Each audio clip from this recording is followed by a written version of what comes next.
5 little rules that you can follow as you find your spark and bring your spark to life.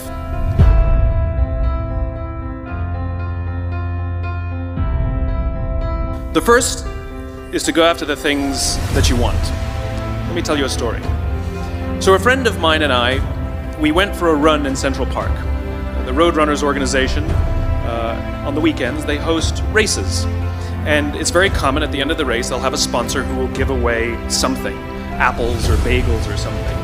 And on this particular day, when we got to the end of the run, there were some free bagels. And they had picnic tables set up, and on one side was a group of volunteers. On the table were boxes of bagels, and on the other side was a long line of runners waiting to get their free bagel.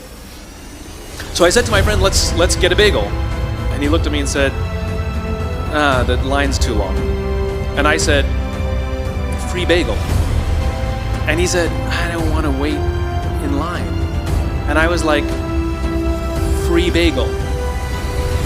And he says, nah, it's too long. And that's when I realized that there's 2 ways to see the world.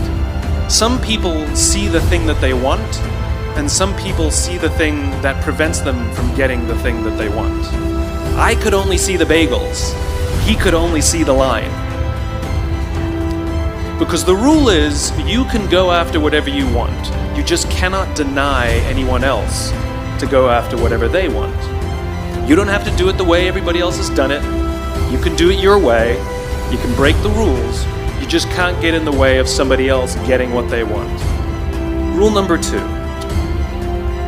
In the 18th century, there was something that spread across Europe and eventually made its way to America called puerperal fever, also known as the Black Death of childbed. Basically what was happening is women were giving birth and they would die within 48 hours after giving birth. This Black Death of childbirth was the ravage of Europe, and it got worse and worse and worse over the course of over a century. And these doctors and men of science wanted to study and try and find the reason for this Black Death of childbed, and so they got to work studying, and they would study the corpses of the women who had died. And in the morning they would conduct autopsies, and then in the afternoon they would go and deliver babies and finish their rounds. And it wasn't until somewhere in the mid-1800s that Dr. Oliver Wendell Holmes realized that all of these doctors who were conducting autopsies in the morning weren't washing their hands before they delivered babies in the afternoon. And he pointed it out and said, guys, you're the problem. And they ignored him and called him crazy for 30 years. Until finally somebody realized that if they simply washed their hands, they would go away. And that's exactly what happened. When they started sterilizing their instruments and washing their hands, the Black Death of childbed disappeared. The lesson here is, sometimes you're the problem. Take accountability for your actions. You can take all the credit in the world for the things that you do right, as long as you also take responsibility for the things you do wrong. It must be a balanced equation. You don't get it one way and not the other. You get to take credit when you also take accountability. Lesson 3, take care of each other. The United States Navy SEALs are perhaps the most elite warriors in the world. And one of the SEALs was asked, who makes it through the selection process? Who is able to become a SEAL? And his answer was, I can't tell you the kind of person that becomes a SEAL. I can't tell you the kind of person that makes it through BUD/S. But I can tell you the kind of people who don't become SEALs. He says the guys that show up with huge, bulging muscles, covered in tattoos, who want to prove to the world how tough they are, none of them make it through. He said the preening leaders who like to delegate all their responsibility and never do anything themselves, none of them make it through. He says some of the guys that make it through are skinny and scrawny. He said some of the guys that make it through, you will see them shivering out of fear. He says, however, all the guys that make it through, when they find themselves physically spent, emotionally spent, when they have nothing left to give physically or emotionally, somehow, some way, they are able to find the energy to dig down deep inside themselves, to find the energy to help the guy next to them. They become SEALs, he said. You want to be an elite warrior. It's not about how tough you are. It's not about how smart you are. It's not about how fast you are. If you want to be an elite warrior, you better get really, really good at helping the person to the left of you and helping the person to the right of you. Because that's how people advance in the world. The world is too dangerous and the world is too difficult for you to think that you can do these things alone. If you find your spark, I commend you.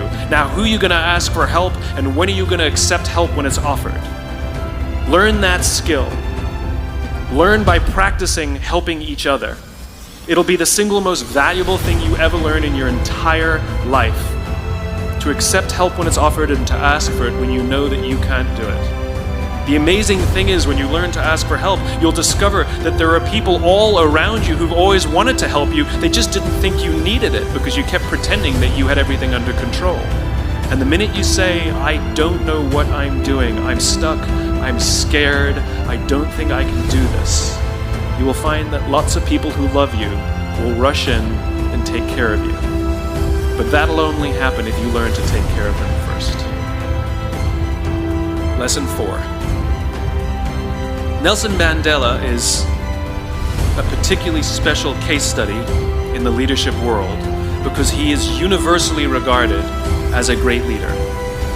He was actually the son of a tribal chief, and he was asked one day, how did you learn to be a great leader? And he responded that he would go with his father to tribal meetings, and he remembers two things when his father would meet with other elders. One, they would always sit in a circle. And two, his father was always the last to speak. You will be told your whole life that you need to learn to listen. I would say that you need to learn to be the last to speak. I see it in boardrooms every day of the week.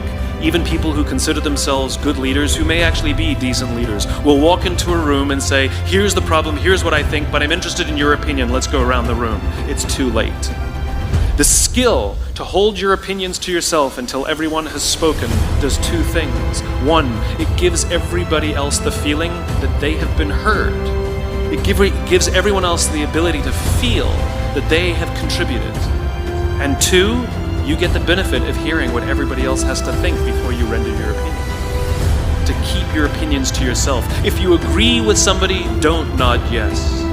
If you disagree with somebody, don't nod no.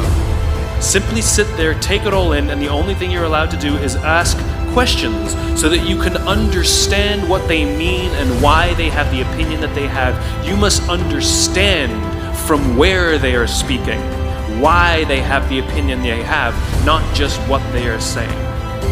And at the end, you will get your turn. Practice being the last to speak. That's what Nelson Mandela did. Number 5, my favorite one of all, true story. There was a former Undersecretary of Defense who was invited to give a speech at a large conference, about 1,000 people. And he was standing on the stage with his cup of coffee and a styrofoam cup. And he took a sip of his coffee and he smiled and he looked down at the coffee. And then he went off script. And he said, last year I spoke at this exact same conference. Last year I was still the undersecretary. And when I spoke here last year, they flew me here business class. And when I arrived at the airport, there was somebody waiting for me to take me to my hotel. And they took me to my hotel and they had already checked me in and they just took me up to my room. And the next morning I came downstairs and there was someone waiting in the lobby to greet me, and they drove me to this here same venue and handed me a cup of coffee in a beautiful ceramic cup. He says, I'm no longer the undersecretary. I flew here coach. I took a taxi to my hotel and I checked myself in. When I came down the lobby this morning, I took another taxi to this venue. And when I asked someone, "Do you have any coffee?" he pointed to the coffee machine in the corner, and I poured myself a cup of coffee into this here styrofoam cup. He says the lesson is, the ceramic cup was never meant for me. It was meant for the position I held. I deserved a styrofoam cup.